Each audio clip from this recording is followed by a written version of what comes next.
Good morning.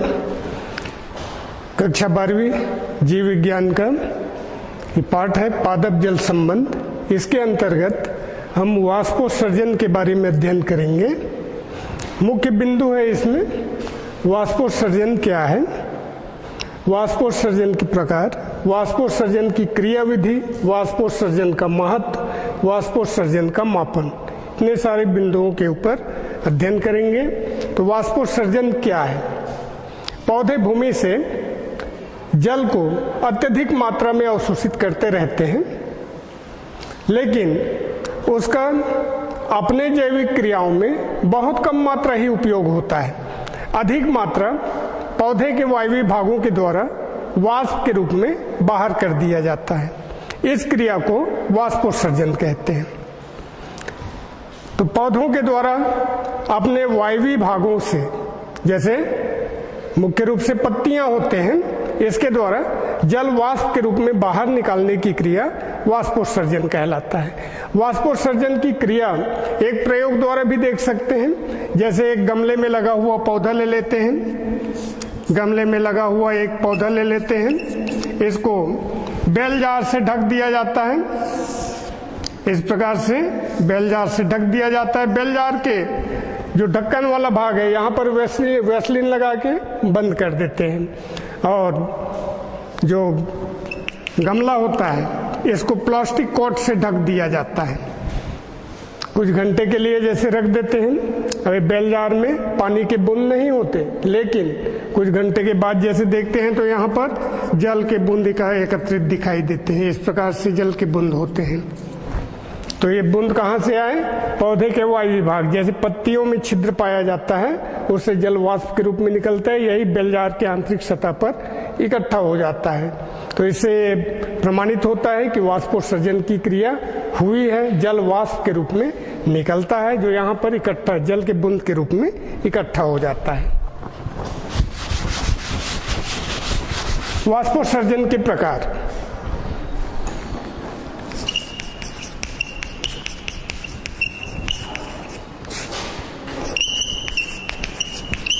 तीन प्रकार का होता है वाष्पोत्सर्जन। पहला है रंध्रीय वाष्पोत्सर्जन,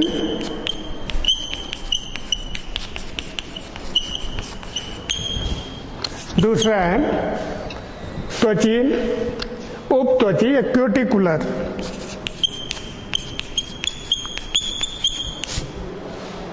वाष्पोत्सर्जन, और तीसरा कहलाता है लेंटिकुलर या वातरंध्रीय।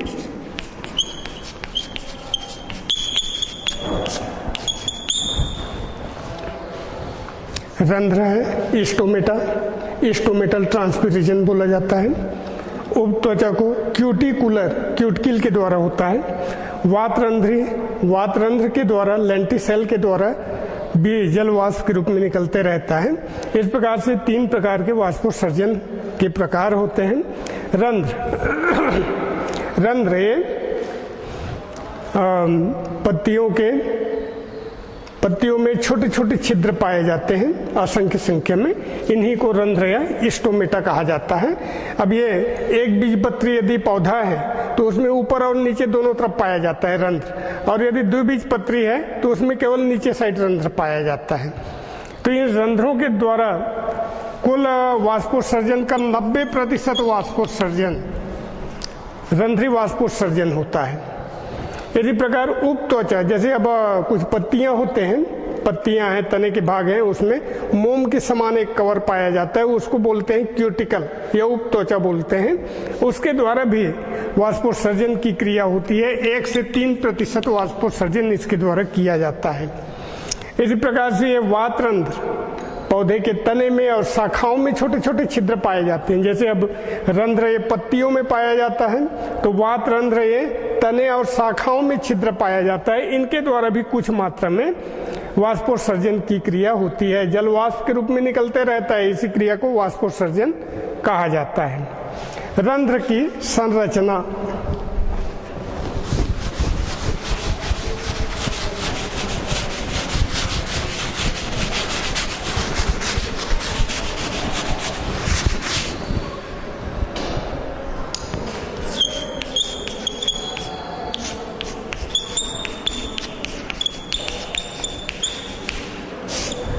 Structure of stomata. स्टोमेटा को ही रंध्र कहा जाता है। तो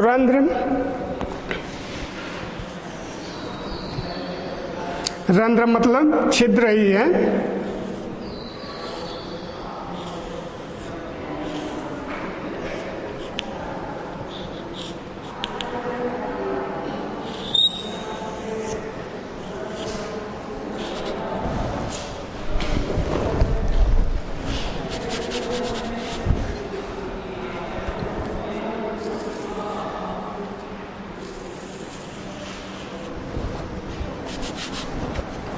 इस प्रकार से रंध्र या स्टोमा कहलाता है। रंध्र ये दो बड़े कोशिकाएं होते हैं, किडनी शेप्ड बोला जाता है इसको। ये दो कोशिकाएं हैं, इन दोनों को रक्षक कोशिका बोलते हैं या गॉड सेल कहा जाता है। रक्षक कोशिका या गॉड सेल कहा जाता है। इसके चारों तरफ इस प्रकार से बाह्य त्वची कोशिकाएं लगे रहते हैं, कहीं कहीं पर इस प्रकार से, और दूसरे कोशिकाएं भी होते हैं।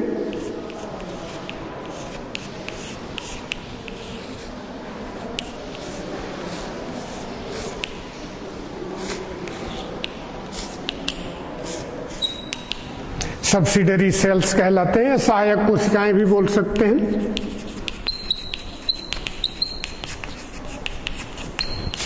बाह्य त्वची कोशिकाएं भी बोलते हैं। मुख्य जो बीच वाला है रंध्र कहलाता है। इसके बाहर किडनी शेप्ड दो कोशिकाएं पाए जाते हैं, ये रक्षक कोशिका कहलाते हैं। प्रत्येक रक्षक कोशिका में एक केंद्रक पाया जाता है। केंद्रक न्यूक्लियस, इसमें पर्याप्त मात्रा में क्लोरोप्लास्ट भी पाया जाता है।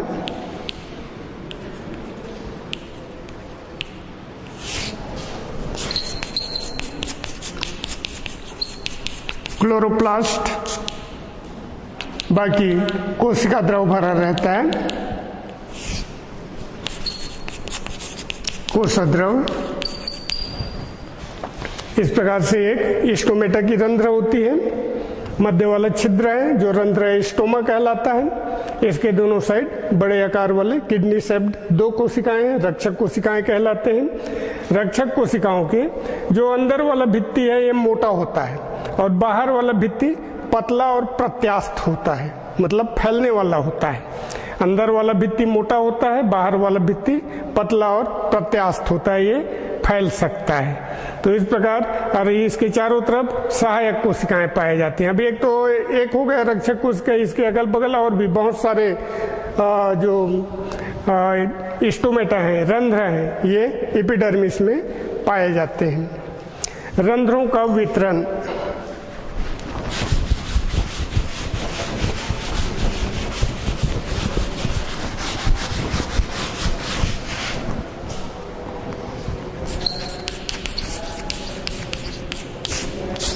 रंध्रों का वितरण ये पहला होता है सेव सातुत प्रकार का।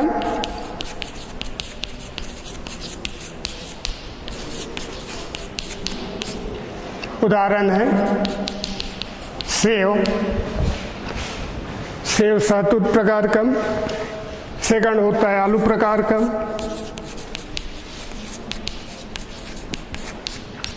आलू प्रकार का है। तीसरा है जई प्रकार का।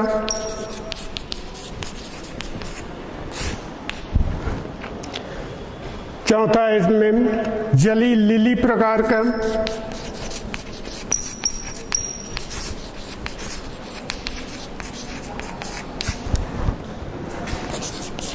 पांचवा होता है इसमें पोटोमोजिटोन।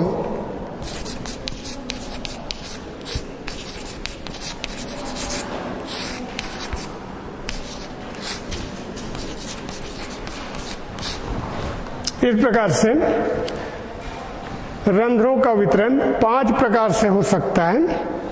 सेव सातुत प्रकार का जो होता है इसमें केवल ऊपरी सतह पर पाया जाता है। स्टोमेटा ऊपरी सतह पर पाया जाता है।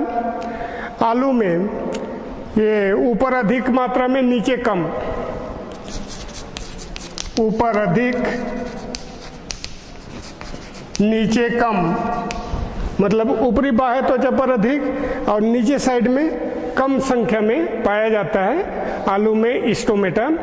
जई प्रकार के यदि हम देखें तो इसमें दोनों में बराबर पाया जाता है, ऊपर नीचे बराबर।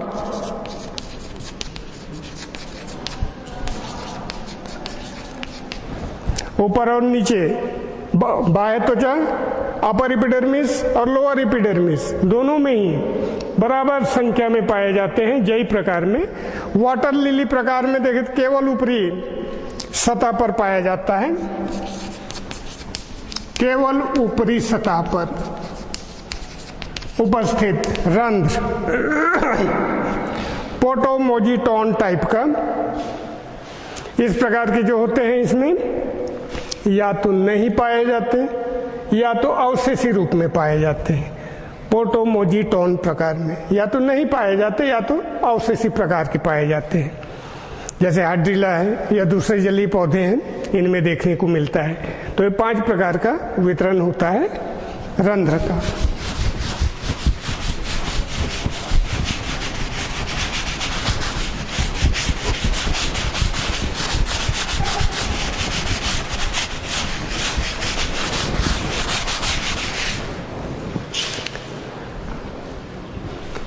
वाष्पोत्सर्जन की क्रिया विधि।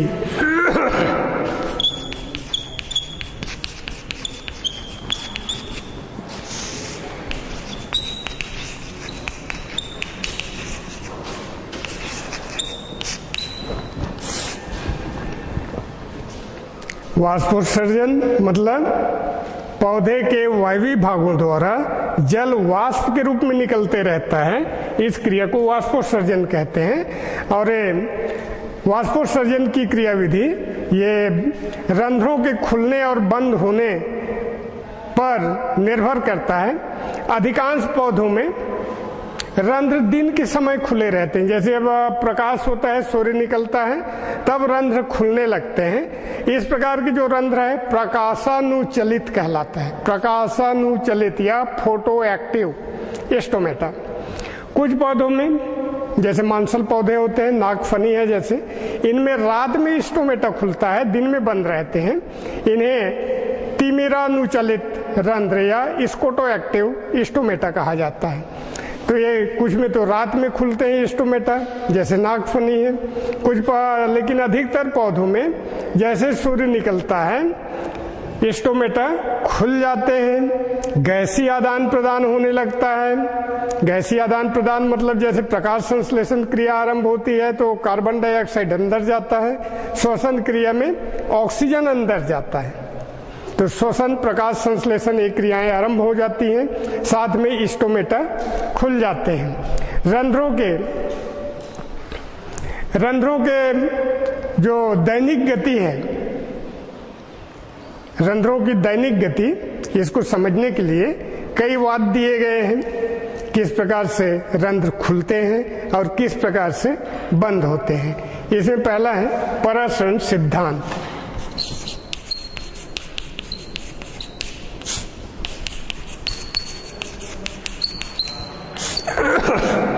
परासरण सिद्धांत, परासरण वैसे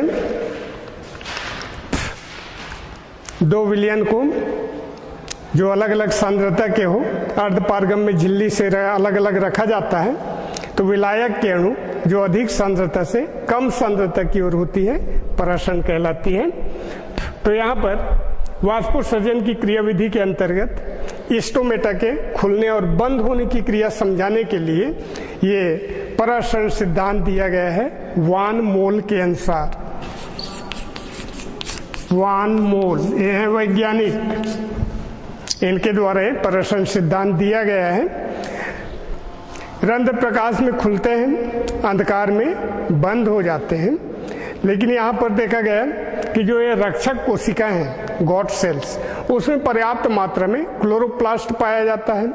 क्लोरोप्लास्ट में प्रकाश संश्लेषण की क्रिया होती है, जैसे सवेरे होता है, दिन हुआ, सूर्य निकल आया, पत्तियों पर, पेड़ पौधे पर प्रकाश पड़ता है तो पत्तियों में उपस्थित जो रंध्र होता है उनके रक्षक कोशिका में प्रकाश पड़ता है, प्रकाश संश्लेषण की क्रिया होती है, तो वहां पर कार्बोहाइड्रेट मतलब शर्करा का निर्माण होने लगता है।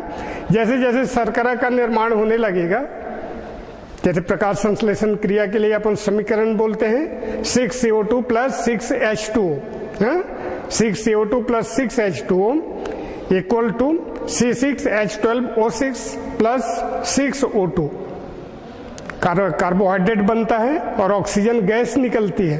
तो ये जो कार्बोहाइड्रेट बनता है रक्षक कोशिकाओं में पर्याप्त मात्रा में पाया जाता है, इसके कारण पराश्रयण दाब बढ़ जाता है।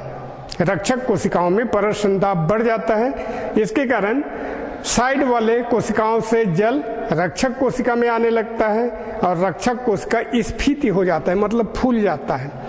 रक्षक कोशिका स्फीत हो जाने पर, जैसे अब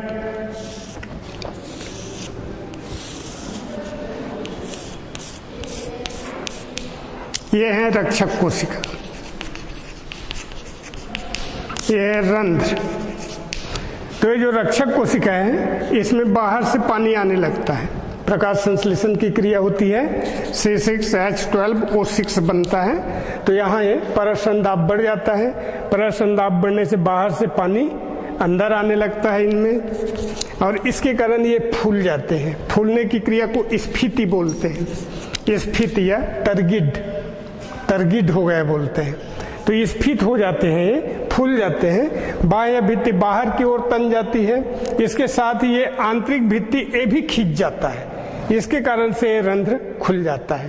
तो ये क्रिया होती है सवेरे जब सूर्य निकलता है, प्रकाश रहता है, तब स्टोमेटा खुल जाते हैं। यहाँ पर शर्करा C6H12O6 इसकी मात्रा बहुत अधिक होती है। लेकिन जैसे जैसे शाम होने लगता है, रात होने होता है, तो उस समय एक प्रकाश संश्लेषण की क्रिया बंद हो जाती है। शाम होने पर, अंधेला होने पर प्रकाश संश्लेषण क्रिया बंद हो गई, तो यहाँ पर जो ग्लूकोज रहता है उसकी जगह पर स्टार्च आ जाता है। स्टार्च पानी में अघुलनशील है और यहाँ पर पराश्रयण दाब कम हो जाता है। ये जो बाह्य भित्ति है अंदर दब जाती है, साथ में आंतरिक भित्ति भी दब जाती है और रंध्र बंद हो जाता है। तो यह है पराश्रयण सिद्धांत। दूसरा है स्टार्च शर्करा परिवर्तन सिद्धांत।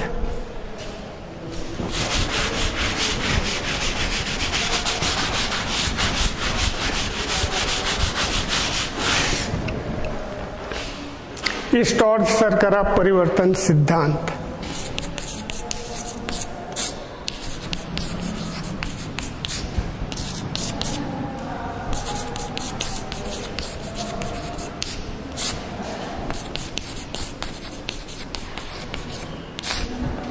जैसे पराश्रयण सिद्धांत में देखते हैं रक्षक कोशिकाओं में कार्बोहाइड्रेट का निर्माण होता है और सांद्रता बढ़ जाता है, रक्षक कोशिकाओं में पराश्रयण दाब बढ़ जाता है।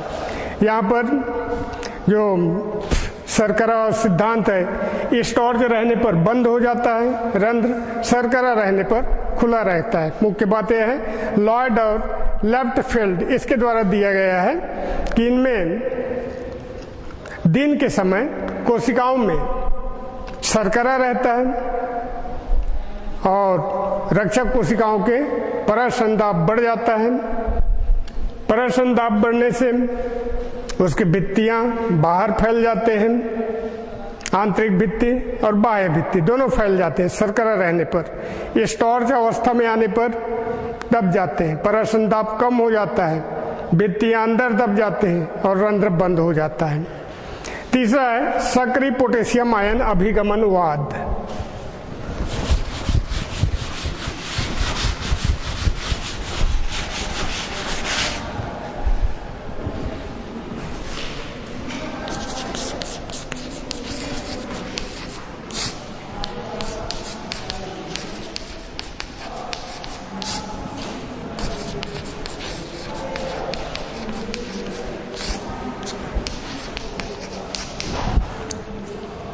सक्रिय पोटेशियम आयन अभिगमनवाद। यहाँ पर पत्तियों में जो उसके हरे भाग होते हैं उस पर प्रकाश पड़ता है। प्रकाश पड़ता है तो रक्षक कोशिकाओं में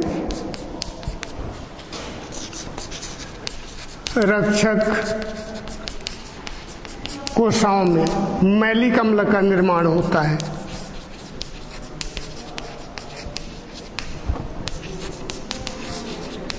जैसे प्रकाश पड़ता है रक्षक कोशिकाओं में मैलिक अम्ल का निर्माण होता है।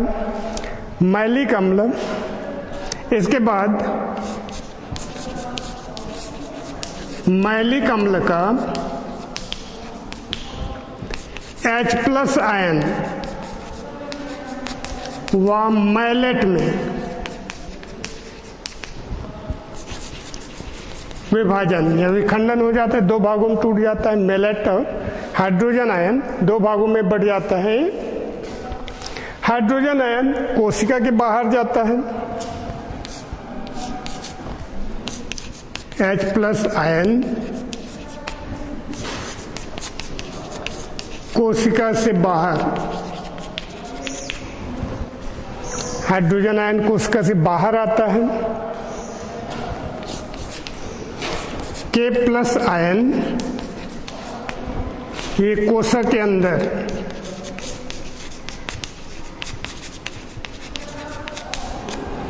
के अंदर आ जाता है। इसके बाद यहाँ पोटेशियम मैलेट का निर्माण होता है।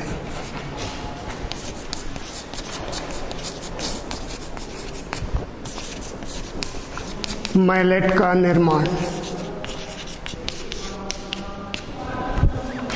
पोटेशियम मैलेट का निर्माण ये रिक्तिका में प्रवेश करता है।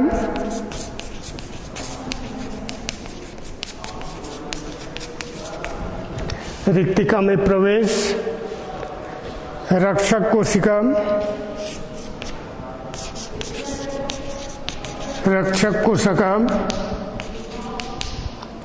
पराश्रयण दाब बढ़ जाता है, ओपी बढ़ जाता है, पराश्रयण दाब बढ़ जाता है। रक्षक कोशिका स्फीति अवस्था में आ जाएगा।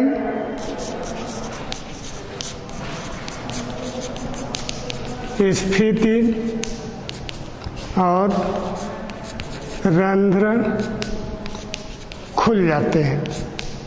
तो इतनी सारी क्रियाएं होते हैं। प्रकाश पड़ता है रक्षक कोशिकाओं में, मैलिक अम्ल का निर्माण हुआ। मैलिक अम्ल ये हाइड्रोजन आयन मैलेट में बदल जाता है। हाइड्रोजन आयन कोशिका के बाहर जाता है तो कोशिका में पोटेशियम आयन प्रवेश करता है। पोटेशियम मैलेट का निर्माण होता है। फिर पोटेशियम मैलेट के कारण पराश्रयण दाब बढ़ जाता है रक्षक कोशिकाओं में, जिससे बाहर से पानी आता है। इसके कारण रक्षक कोशिका स्फीति हो जाता है, फूल जाता है और रंध्र खुल जाते हैं। तो ये सक्रिय पोटेशियम आयन अभिगमन वात के अंतर्गत इस प्रकार से रंध्र खुल जाते हैं दिन के समय, और विपरीत क्रिया होने पर रंध्र बंद हो जाते हैं।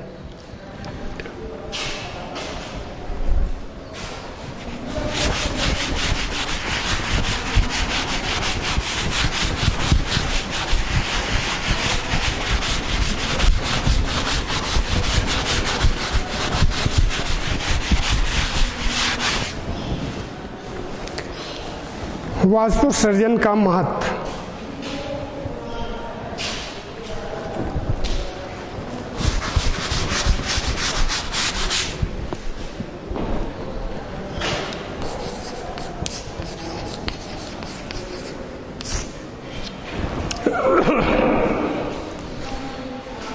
वाष्पोत्सर्जन का महत्व।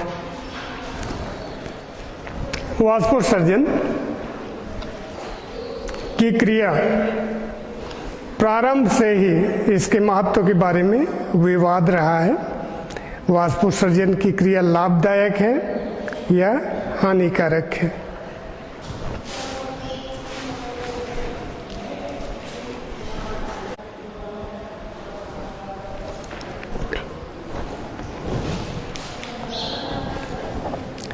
वाष्पोत्सर्जन का महत्व।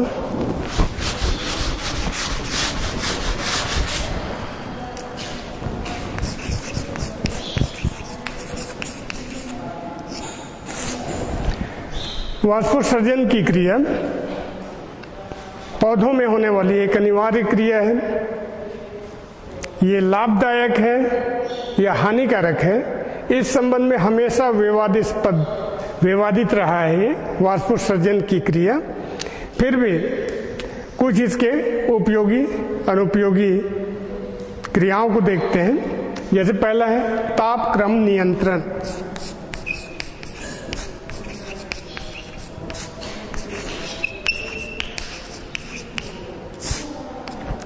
तापक्रम नियंत्रण में तथाकथित महत्व। तापक्रम को किस प्रकार नियंत्रित करता है? जैसे दिन के समय बहुत अधिक तापक्रम होता है, अब पौधे सौर ऊर्जा को ग्रहण करते हैं, पत्तियां, तने बहुत अधिक मात्रा में सौर ऊर्जा को ग्रहण करते हैं और इसके कारण से पौधे गर्मी से झुलसने लगते हैं। ऐसे समय में जो वाष्पोत्सर्जन की क्रिया है, जल वाष्प के रूप में निकलते रहती है और पौधे के तापक्रम को नियंत्रित रखता है, जिससे पौधे जीवित रहते हैं। जल के प्रवाह में भी ये महत्व रखता है।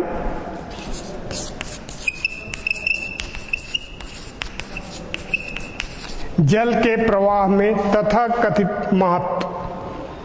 जल के प्रवाह जैसे लगातार जल का अवशोषण जड़ के द्वारा होते रहता है, तो पत्तियों से वाष्प के रूप में जल निकलते रहता है वाष्पोत्सर्जन क्रिया के द्वारा। तो पादप शरीर में जल की कमी होती है और उस कमी को पूरा करने के लिए लगातार भूमि से जल अवशोषित किया जाता है। इस प्रकार जल का प्रवाह पौधे में लगातार बना रहता है। खनिज तत्वों के अवशोषण और स्थानांतरण में भी भूमिका है।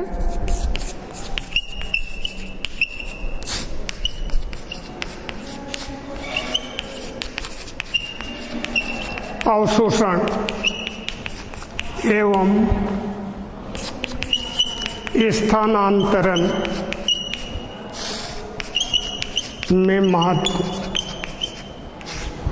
रसारोहण की क्रिया होती है, जिसे पौधे भूमि से जल और खनिज का अवशोषण करते हैं। वाष्पोत्सर्जन क्रिया में वो जल वाष्प के रूप में निकलते रहता है बाहर, तो जल के अवशोषण के साथ साथ खनिज तत्वों का भी अवशोषण किया जाता है, ये माना जाता है। लेकिन अब ये सिद्ध किया जा चुका है कि खनिज तत्व और जल का अवशोषण अलग अलग पृथक रूप से होता है।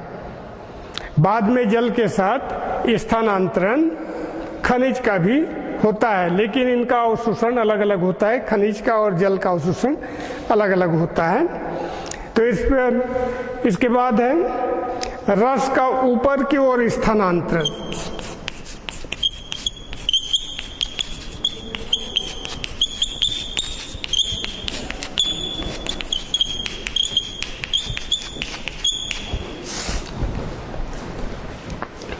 रस मतलब ये एसेंट ऑफ सेप्ट से ही है, तरल पदार्थ जड़ से पौधे में ऊंचाइयों तक पहुंचाते रहता है। ट्रांसपिरेशन पोल या फिर वाष्पोत्सर्जन कर्षणवाद, इसके अंतर्गत देखें कि वाष्पोत्सर्जन क्रिया लगातार होते रहती है और रसारोहण की क्रिया भी होते रहती है। लगातार भूमि से जड़ के द्वारा पदार्थ का अवशोषण किया जाता है और वाष्पोत्सर्जन क्रिया के द्वारा बाहर होते रहता है, जो जल के एक स्तंभ के रूप में चलते रहता है। तो इस प्रकार से रसारोहण क्रिया भी वाष्पोत्सर्जन से संबंधित होता है। वाष्पोत्सर्जन एक आवश्यक दुर्गुण के रूप में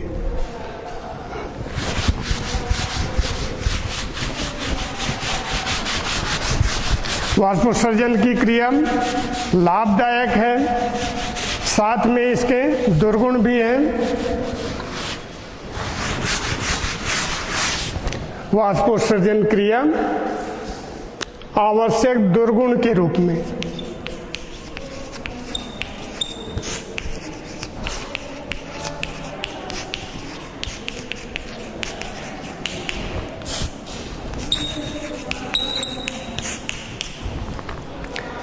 लगातार यदि वाष्पोत्सर्जन की क्रिया होते रहे और भूमि में जल ना रहे तो उस समय हो गए कि पौधे सूख के मर जाते हैं।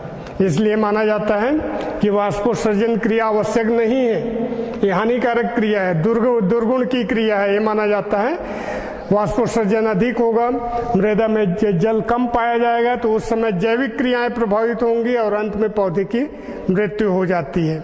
इसलिए कुछ अनुकूलन भी किए जाते हैं पौधों के द्वारा, जैसे पर्णपाती वन है, पत्तियों को गिरा देते हैं। जैसे अब गर्मी पड़ने लगता है, शुरुआत में पतझड़ हो जाता है, पत्तियां गिरा देते हैं। इस प्रकार की क्रिया पर्णपाती वृक्षों में देखने को मिलता है।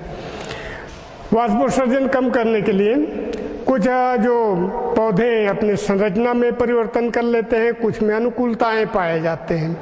तो इस प्रकार से भी अंतर यहाँ पर देखने को मिलता है। अपने आप को बचाने के लिए अनुकूलताएं उत्पन्न करते हैं पौधे। वाष्पोत्सर्जन को प्रभावित करने वाले कारक,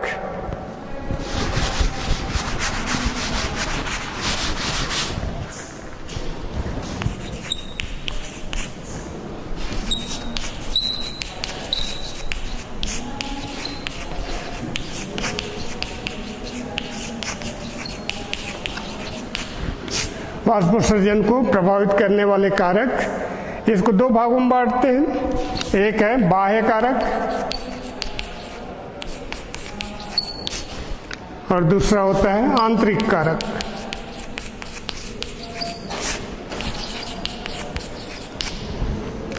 बाह्य कारक जैसे वायुमंडल की आर्द्रता पहला है।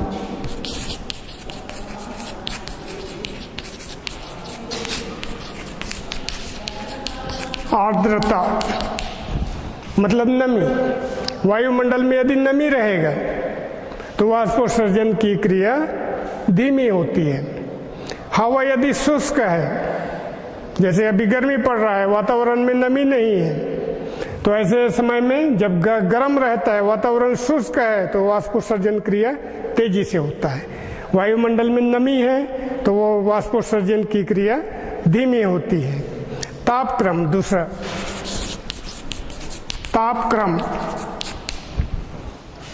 तापक्रम बढ़ने पर वातावरण शुष्क हो जाता है और वाष्पोत्सर्जन की क्रिया अधिक होती है। तापक्रम कम है, जैसे ठंड दिनों में, तो वाष्पोत्सर्जन की क्रिया कम होती है। तीसरा है वायु यदि स्थिर रहे तो सामान्य गति से वाष्पोत्सर्जन होते रहती है। वायु यदि धीमी गति से बह रही है तो वाष्पोत्सर्जन क्रिया में वृद्धि होती है। और जैसे तूफान आ जाता है, हवा तेजी से चलने लगता है, तो रंध्र बंद हो जाते हैं और वाष्पोत्सर्जन की क्रिया भी बंद हो जाती है। वातावरणीय दाब,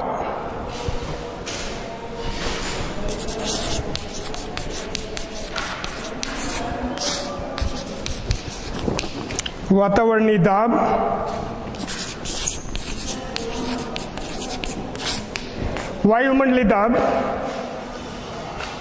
वायुमंडलीय दाब जैसे कम रहता है तो हवा का घनत्व भी कम हो जाता है। दाब कम है मतलब हवा का घेरा फैल गया, दाब कम हो गया तो उस समय वाष्पोत्सर्जन की दर बढ़ जाती है। वायुमंडलीय दाब कम है तो अधिक होता है वाष्पोत्सर्जन, यदि दाब अधिक है तो उस समय कम हो जाता है। प्रकाश, जैसे सूर्य का प्रकाश सवेरे आरंभ होता है, रंध्र खुल जाते हैं। रंध्र खुले मतलब वाष्पोत्सर्जन की क्रिया आरंभ हो जाती है। प्रकाश की उपस्थिति में वाष्पोत्सर्जन तेजी से होता है। रात के समय रंध्र बंद हो जाते हैं, वाष्पोत्सर्जन की क्रिया भी बंद हो जाती है। इस प्रकार बाह्य कारक हैं। आंतरिक कारक में जैसे पत्तियों के ऊपर क्यूटिकल का पाया जाना, कुछ पत्ते हम मोटे मोटे मांसल होते हैं, उसके ऊपर एक प्लास्टिक का आवरण जैसे होता है, तो ये क्यूटिकल कहलाता है। क्यूटिकल के कारण वाष्पोत्सर्जन की क्रिया धीमी होती है। कुछ में रोम पाए जाते हैं, उसके कारण भी कम होता है। पत्तियां छोटा और मुड़ा हुआ पाया जाए तो वाष्पोत्सर्जन की क्रिया धीमी होती है। रंध्रों के खुले होने पर तेजी से होता है, बंद हो गए तो फिर धीमी हो जाती है। तो इस प्रकार ये आंतरिक जो कारक होते हैं, पत्तियों के ऊपर क्यूटिकल का पाया जाना, रोम का पाया जाना, पत्तियों का आकार छोटा या मुड़ा होना, रंध्रों के खुलने और बंद होना, ये सब कारक हैं जो वाष्पोत्सर्जन की क्रिया को कम करते हैं। वाष्पोत्सर्जन दर का मापन यदि देखा जाए तो वाष्पोत्सर्जन दर का मापन करने के लिए जो उपकरण उपयोग में लाया जाता है उसको पोटोमीटर बोलते हैं। पोटोमीटर के द्वारा मापा जाता है, जैसे गेनांग का पोटोमीटर, फार्मर का पोटोमीटर, डार्विन का पोटोमीटर। ये 3 प्रकार के पोटोमीटर हैं, गेनांग पोटोमीटर, फार्मर का पोटोमीटर और डार्विन का पोटोमीटर। इनके द्वारा वाष्पोत्सर्जन की क्रिया का मापन किया जाता है। प्रति वाष्पोत्सर्जक पदार्थ, कुछ ऐसे पदार्थ हैं जिनका उपयोग यदि पौधों के ऊपर किया जाए तो वाष्पोत्सर्जन की क्रिया को कम किया जा सकता है। ऐसे पदार्थ प्रति वाष्पोत्सर्जक पदार्थ कहलाते हैं। इनमें पहला है उपापचयी संदमक। उपापचयी संदमक, ये उपापचयी क्रियाओं को प्रभावित किए बिना प्रकाश संश्लेषण वाष्पोत्सर्जन की क्रिया को कम कर देते हैं। ऐसे जो पदार्थ हैं ये प्रतिवाष्पोत्सर्जक पदार्थ कहलाते हैं। उपापचयी क्रियाओं को प्रभावित किए बिना सामान्य रूप से उपापचय की क्रिया होते रहती है और वाष्पोत्सर्जन की क्रिया को रोका जाता है। ऐसे पदार्थ उपापचयी संदमक कहलाते हैं। कुछ ऐसे पदार्थ हैं जो फिल्म निर्माण करने वाले हैं, पौधे के ऊपर स्प्रे कर देते हैं। इसे स्प्रे कर देते हैं तो एक फिल्म लेवल बन जाता है। लेकिन इस फिल्म के होते हुए भी प्रकाश संश्लेषण और श्वसन क्रिया के लिए जो गैसीय आदान प्रदान होता है उसमें कोई रुकावट नहीं पड़ता। एक परत तो जम जाता है पौधों के पत्तियों में, तने में, वाष्पोत्सर्जन की क्रिया कम होती है, लेकिन श्वसन और प्रकाश संश्लेषण जैसे कार्य के लिए गैसीय आदान प्रदान होते रहता है। तो इस प्रकार के जो पदार्थ है, जैसे अब रंगीन प्लास्टिक है, रेजिन है, कम श्यानता वाले मोम हैं, ऐसे पदार्थ हैं जिनको स्प्रे कर देते हैं पौधों के ऊपर, तो पौधों से जल की हानि कम होती है, वाष्पोत्सर्जन की क्रिया कम होता है, पौधे सुरक्षित रहते हैं। तो प्रति वाष्पोत्सर्जक पदार्थ कहलाते हैं। आगे है बिंदु श्रवण। बिंदु श्रवण या गटेशन क्या है? खास करके जैसे ठंड के दिनों में देखते हैं पेड़ से पानी टपकते रहते हैं। सवेरे यदि कोई वृक्ष है उसके नीचे चले जाएं तो पेड़ से पानी टपकते रहता है, तो पानी तो गिरा नहीं है, कहाँ से आया पानी? या फिर ठंड के दिनों में घास, सवेरे निकल जाए घास में चले तो पूरा पाँव भीग जाता है, वो पानी कहाँ से आया? पानी गिरा नहीं है तो आया कहाँ से है? तो इस प्रकार की जो क्रियाएं हैं ये बिंदु श्रवण या गटेशन कहलाता है। तो इसमें होता यह है कि पत्तियों के ऊपर वाले भाग में एक छिद्र रहता है, यहाँ पर इसको स्टोमा बोलते हैं। स्टोमा ये बाह्य त्वचा होता है दोनों तरफ।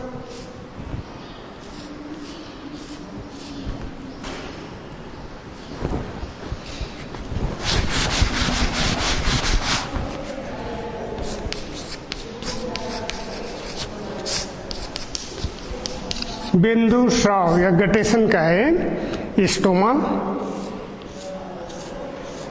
एपिडर्मिस,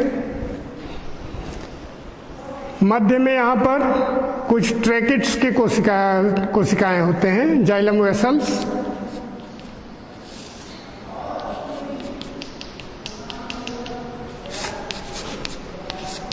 ट्रैकिट्स, जाइलम वेसल्स भी लिख सकते हैं। एपिथियम या एपिडर्मिस,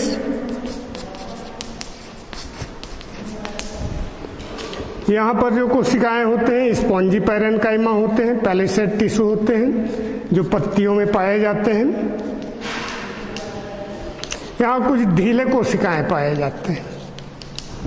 तो इस प्रकार जो आगे स्टोमा वाला भाग है, यहाँ से जल बूंद के रूप में जल के रूप में टपकते रहता है, निकलते रहता है। इस क्रिया को बोला जाता है बिंदु स्राव या गटेशन कहा जाता है। ऐसी एक क्रिया है रस श्रवण।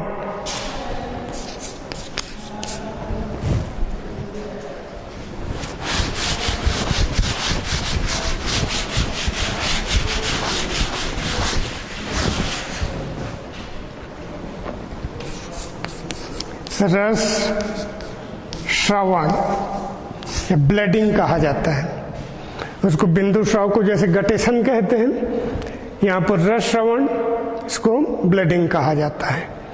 इस प्रकार के जैसे अब कोई तने को काट दिया जाए, पौधे को काट दिया जाए तो कुछ तरल पदार्थ निकलते रहता है।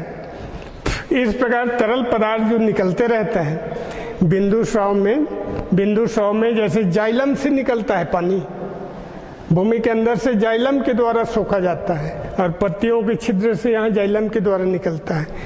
बिंदु स्राव में यहाँ फ्लोएम का पानी निकलता है।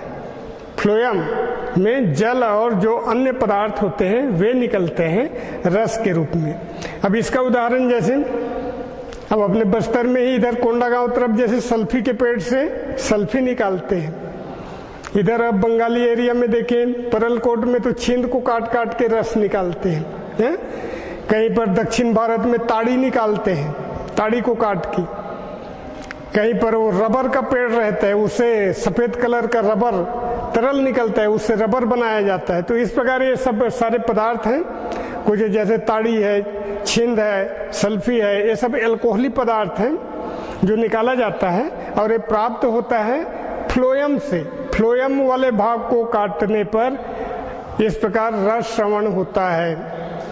तो ये अब मुख्य रूप से जैसे अब वाष्पोत्सर्जन के अंतर्गत हम बहुत सारे देखें, जैसे वाष्पोत्सर्जन क्या है, वाष्पोत्सर्जन के प्रकार, रंध्र की संरचना, रंध्र का वितरण, वाष्पोत्सर्जन की क्रियाविधि जो अनेक प्रकार के हैं, वाष्पोत्सर्जन का महत्व, वाष्पोत्सर्जन का दुर्गुण, फिर प्रतिवाष्पोत्सर्जक पदार्थ, बिंदु श्रवण और रस श्रवण, इतने सारे बिंदुओं पर अपन अध्ययन किए हैं। इसी के साथ धन्यवाद।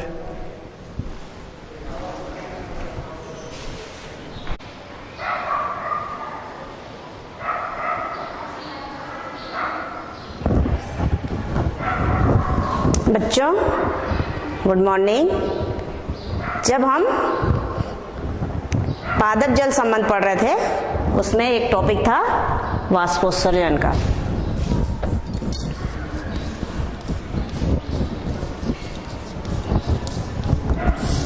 वाष्पोत्सर्जन या ट्रांसपीरेशन। इसमें वाष्पोत्सर्जन क्या होता है आप तो जानते ही हैं कि पौधे के वायवीय भाग जिसमें कि पत्तियां होती है और पत्ती में क्या पाया जाता है, स्टोमेटा पाया जाता है। स्टोमेटा के द्वारा पानी जो है वाष्प के रूप में बाहर निकलता है या पानी की हानि किस रूप में होती है, वाष्प के रूप में, इसलिए इसे कहा जाता है वाष्पोत्सर्जन।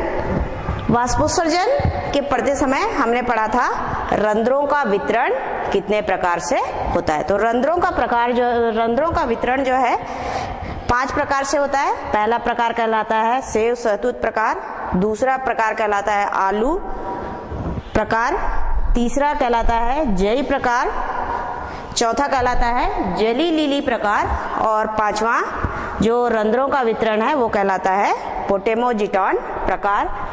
तो ये आप पहले पढ़ चुके हैं। उसमें कुछ त्रुटियां हैं जिसको पहला जिसमें त्रुटि है वो है सेव सहतूत प्रकार में।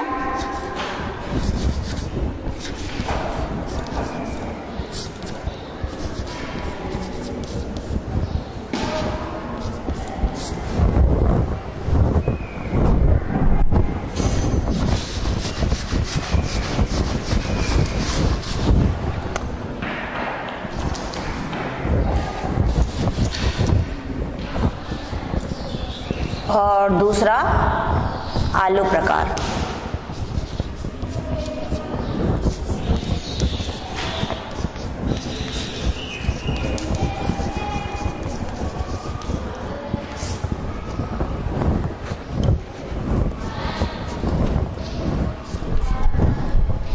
रंध्रों का वितरण, सेव सहतूत प्रकार और आलू प्रकार।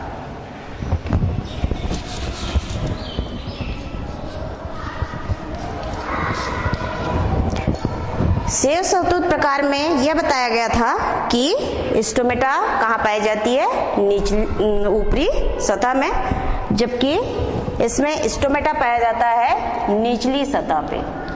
पत्ती की जो निचली सतह है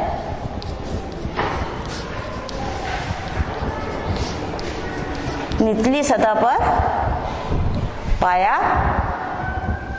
जाता है। तो इसको सुधार लेंगे आप लोग। रंध्र कहाँ पे पाया जाता है, पत्ती की निचली सतह पर पाया जाता है। और इसको सेव सहतूत प्रकार क्यों कहा जाता है, क्योंकि ये जो है सेव सहतूत आदि के पौधों में पाया जाता है, इसलिए उनकी पत्तियों में पाया जाता है, इसलिए इसको सेव सहतूत प्रकार का रंध्र वितरण कहा जाता है। दूसरा जो प्रकार जिसमें सुधार करना है आपको वह है आलू प्रकार। इसमें यह बताया गया था कि ऊपरी सतह पर रंध्र की संख्या जो है अधिक होती है, जबकि निचली सतह पे क्या होती है, कम होती है। तो इसको आप उल्टा कर लेंगे। यहाँ पे निचली सतह पर अधिक स्टोमेटा पाए जाते हैं,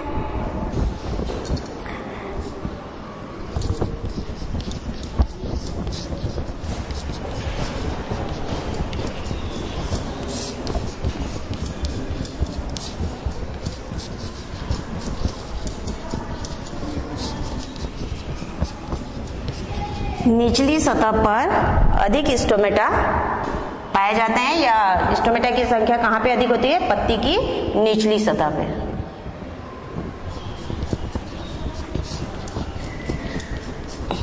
जबकि ऊपरी सतह पर या पत्ती की ऊपरी सतह पर कम स्टोमेटा पाई जाती है।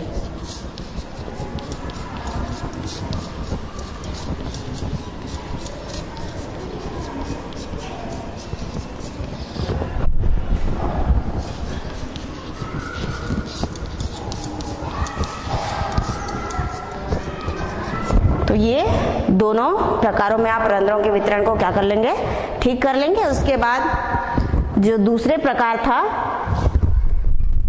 जई प्रकार, जली लीली प्रकार और पोटेमोजिटान प्रकार, वो सब में जो रंध्रों का वितरण बताया गया था वो सही है। अब हम वाष्पोत्सर्जन की क्रियाविधि और रंध्र के खुलने व बंद होने की क्रियाविधि जो है उसको देखेंगे।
तो आप लोग जानते हैं ट्रांसपिरेशन या वाष्पोत्सर्जन किसके द्वारा होता है, स्टोमेटा या रंध्र के द्वारा होता है। और स्टोमेटा कहाँ पे पाए जाते हैं, पत्ती में पाए जाते हैं। जो द्विबीजपत्री पौधे होते हैं उनमें स्टोमेटा ऊपरी सतह निचली सतह पे पाए जाते हैं, और एक बीजपत्री जो पौधे होते हैं उनकी पत्तियों में ऊपरी और निचली दोनों सतहों में क्या पाया जाता है, स्टोमेटा पाया जाता है। तो सबसे पहले स्टोमेटा कैसा होता है, उसकी संरचना कैसी होती है वो देख लें।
यह आपका खुला स्टोमेटा, ये आपकी सब्सिडरी सेल्स है।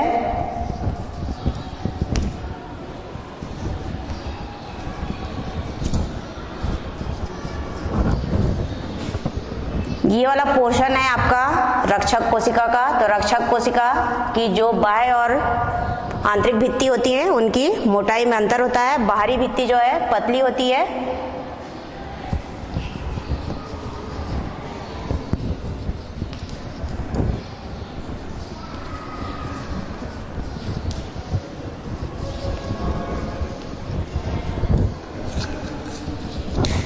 और इसकी गार्ड कोशिका या रक्षक कोशिका या इसी को द्वार कोशिका भी कहते हैं, इसकी आंतरिक भित्ति जो कैसी होती है, मोटी होती है।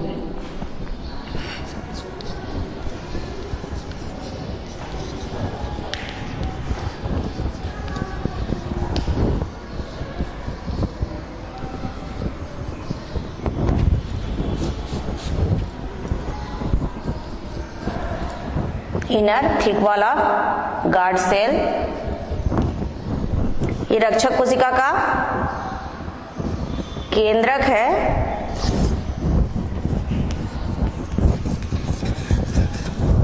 ये क्लोरोप्लास्ट,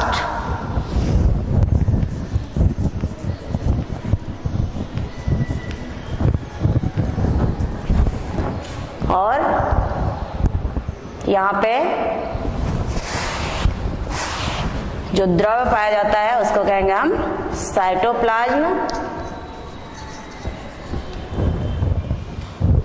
और ये है आपका स्टोमेटा या रंध्र।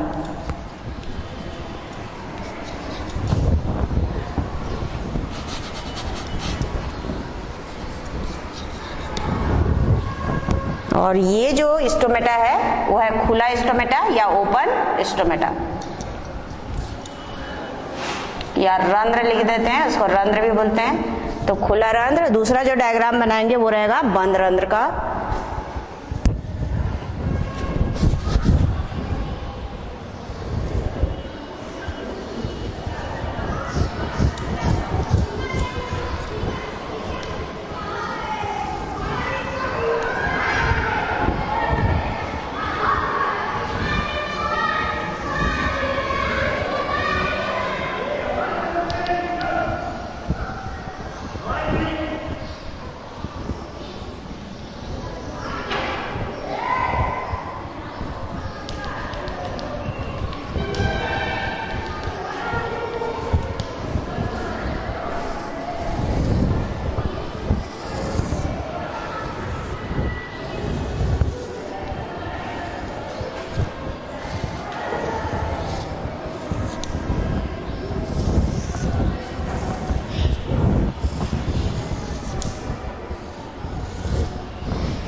इसमें ये सेल्स जो है सब्सिडरी सेल्स है। फिर ये outer wall of guard cell या रक्षक कोशिका, और यहाँ पे इनर वॉल दोनों तरफ के या दोनों ओर की आंतरिक भित्ति रक्षक कोशिका की क्या हो गई है, मिल गई है। तो ये हो गई आपकी रक्षक कोशिका। और केंद्रक यहाँ पे ये वाला है न्यूक्लियस, और ये क्लोरोप्लास्ट, और यहाँ पे जो द्रव्य है उसको बोलते हैं साइटोप्लाज्म या कोशिका द्रव्य। यहां देख रहे हैं स्टोमेटा बंद है, तो ये रंध्र है जो कैसा है, बंद है। तो ये जो डायग्राम है वो किसको बताता है, या चित्र किसको बताता है, बंद रंध्र को।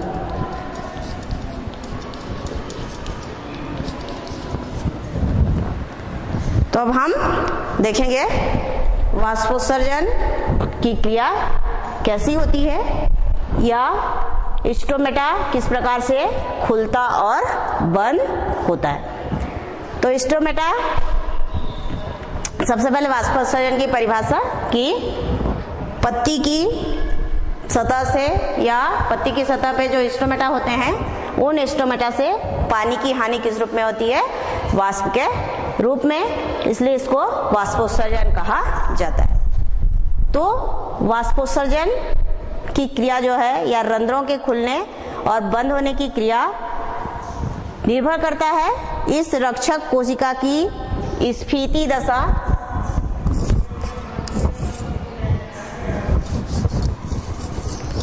स्फीति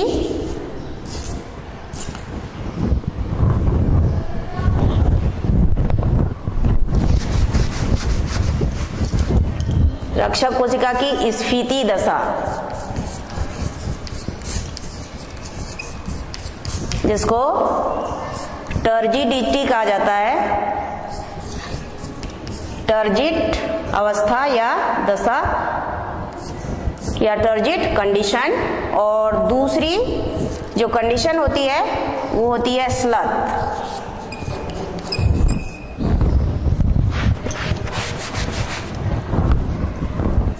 दूसरी कौन सी दशा होती है, स्लथ, या इसी को कहते हैं फ्लैसिड, फ्लैसिड कंडीशन।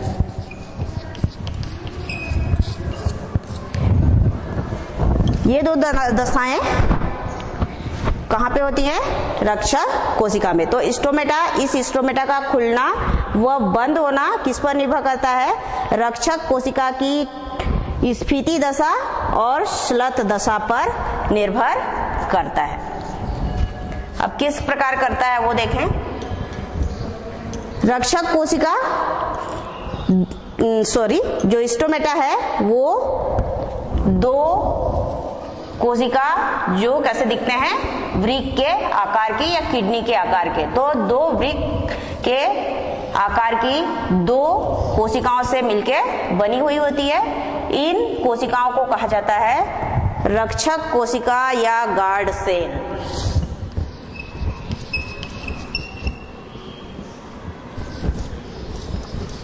और ये जो रक्षक कोशिका है या गार्ड सेल है, उसकी बाहरी तथा भीतरी भित्ति की जो मोटाई है वो अलग अलग होती है। बाहरी भित्ति पतली होती है और क्या होती है, लचीली होती है। भीतरी भित्ति मोटी होती है और अप्रत्यास्थ होती है। मोटी होने के कारण वो ज्यादा फैलती नहीं है। इसमें क्या पाया जाता है, रक्षक कोशिका के अंदर केंद्रक पाया जाता है, साथ ही यहाँ पे क्लोरोप्लास्ट पाया जाता है। क्लोरोप्लास्ट की उपस्थिति के कारण रक्षक कोशिका क्या करते हैं, प्रकाश संश्लेषण की क्रिया करते हैं। प्रकाश संश्लेषण की क्रिया के द्वारा रक्षक कोशिकाओं में क्या बनता है, कार्बोहाइड्रेट या प्रकाश संश्लेषी उत्पाद बनता है, जिसको हम क्या बोलते हैं, कार्बोहाइड्रेट। कार्बोहाइड्रेट के बनने से रक्षक कोशिकाओं का जो परासरण दाब है वो क्या हो जाता है, या यहाँ जो पदार्थ है उसकी सांद्रता बढ़ जाती है। सांद्रता के बढ़ने से रक्षक कोशिका के अंदर परासरण दाब बढ़ जाता है। ठीक है, तो परासरण दाब बढ़ने के कारण रक्षक कोशिका जो है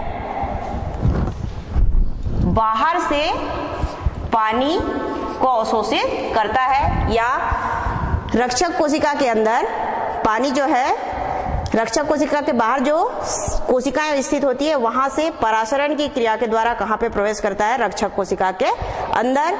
तो रक्षक कोशिका के अंदर जैसे ही पानी प्रवेश करता है, धीरे धीरे यहाँ की सांद्रता क्या होती जाती है, कम होती जाती है, और परासरण दाब भी कम होते जाएगा, जिसके कारण रक्षक कोशिका किससे भर जाएगी, पानी से भर जाएगी। पानी से भरने के कारण जब पूरी रक्षक कोशिका पूरी तरह पानी से स्फीत हो जाती है, उस कंडीशन में जैसे जैसे पानी प्रवेश करता है वैसे वैसे रक्षक कोशिका की जो बाहरी भित्ति है वो कहाँ जाती है, बाहर की ओर फैलती है या बाहर की ओर खींचती है इधर, जिससे आंतरिक भित्ति भी किधर खींचता है, अपने स्थान से पीछे की ओर सरक जाता है या बाहर की ओर सरक जाता है, दोनों रक्षक कोशिका का।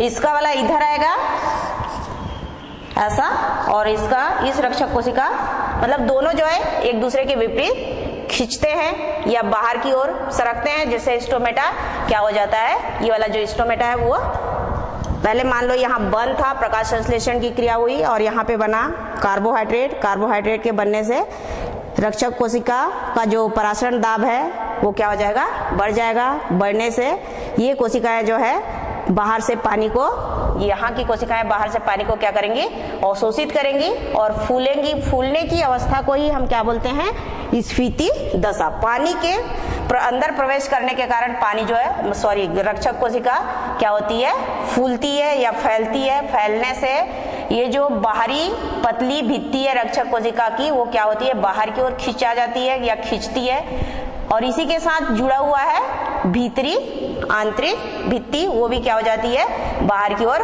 खींच जाती है। और दोनों ओर की भित्तियां खींचने के कारण ये जो स्टोमेटा वहां पे बंद दिखाया जा रहा है वो क्या हो जाता है, खुल जाता है। खुलने के बाद स्टोमेटा इस प्रकार का दिखाई देता है, और इन्हीं रंध्रों से पानी जो है किस रूप में बाहर निकलता है,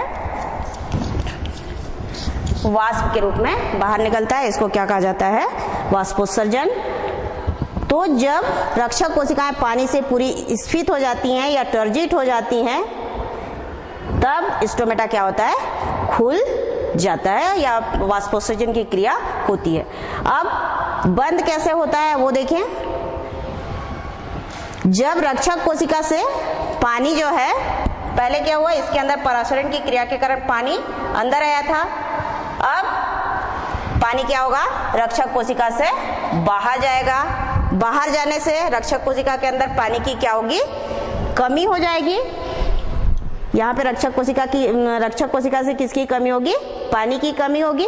पानी की कमी होने से ये जो दोनों भित्तियां है वो क्या करने लगेंगी, सिकुड़ने लगेंगी या फिर अंदर की ओर आना शुरू कर देंगी। और जैसे ही रक्षक कोशिका से पानी बाहर निकलता है, दोनों भित्ति अर्थात रक्षक कोशिका की बाहरी भित्ति और भीतरी भित्ति दोनों अपने पूर्व स्थिति में आ जाते हैं। पूर्व स्थिति में आने के कारण स्टोमेटा क्या हो जाता है, बंद हो जाता है। तो रक्षक कोशिका में पानी की कमी होती है, जिससे रक्षक कोशिका कौन सी दशा में आ जाता है, स्लथ दशा में आ जाता है। या आप समझ सकते हो कि जब पानी निकल जाता है तो कोई भी चीज कैसा होता है, पिचक जाता है। वैसे ही रक्षक कोशिका क्या हो जाएगा, पिचक जाएगा और दोनों भित्तियां भी अपने पहली वाली स्थिति में आ जाएंगी और स्टोमेटा क्या हो जाता है, बंद हो जाता है। जबकि जब स्टोमेटा खुला रहता है तो दोनों भित्तियां अपने स्थान से क्या होती हैं, हट जाती है। यहाँ पे मान लीजिए दोनों थे, एक यहाँ पे एक यहाँ पे, तो ये वाला जो है यहाँ था वो वाला इधर चला गया और ये जो यहाँ था वो यहाँ पे आ गया। तो इस प्रकार से जब स्टोमेटा खुलता है तो रक्षक कोशिका की दोनों भित्तियां जो है अपने स्थान से बाहर की ओर सरकती हैं। लेकिन जब स्टोमेटा बंद होता है और रक्षक कोशिका जो है कौन सी अवस्था में आ जाती है, स्लथ अवस्था या प्लेसिड अवस्था में आती है, तो स्टोमेटा की दोनों भित्तियां अपने पूर्व स्थिति में आती हैं, जिससे स्टोमेटा क्या हो जाता है, बंद हो जाता है। तो बच्चों, स्टोमेटा प्रायः दिन में खुला रहता है प्रकाश की उपस्थिति में। अधिकांश पौधों में जो स्टोमेटा होते हैं वो कब खुले रहते हैं, प्रकाश की उपस्थिति में। तो उस प्रकार के स्टोमेटा को कहा जाता है प्रकाशानुचालित।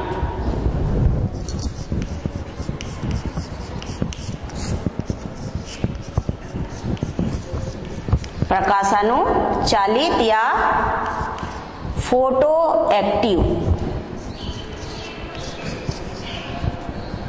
फोटो एक्टिव स्टोमेटा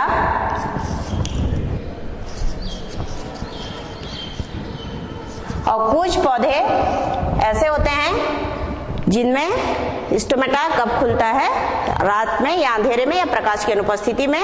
उनको कहा जाता है तिमिरानुचालित। तिमिर मतलब होता है अंधेरा, तो तिमिरानुचालित।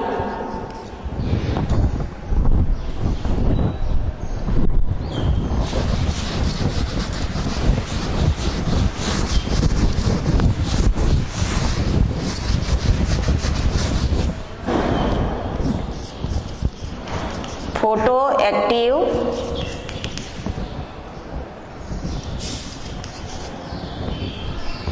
स्टोमेटा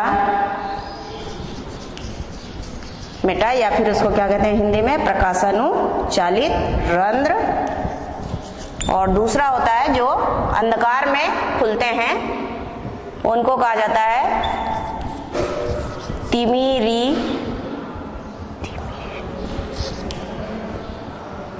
तिमिरानुचालित रंध्र या स्कोटो एक्टिव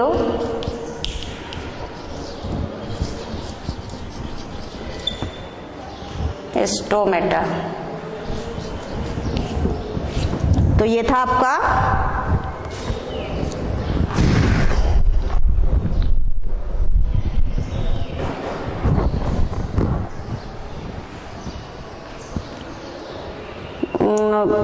मतलब क्या यह है आपका वाष्पोत्सर्जन की क्रियाविधि या स्टोमेटा की खुलने और बंद होने की क्रियाविधि, जो किस पे डिपेंड करती है, रक्षक कोशिका की स्फीत दशा और श्लथ दशा पर निर्भर करती है। धन्यवाद।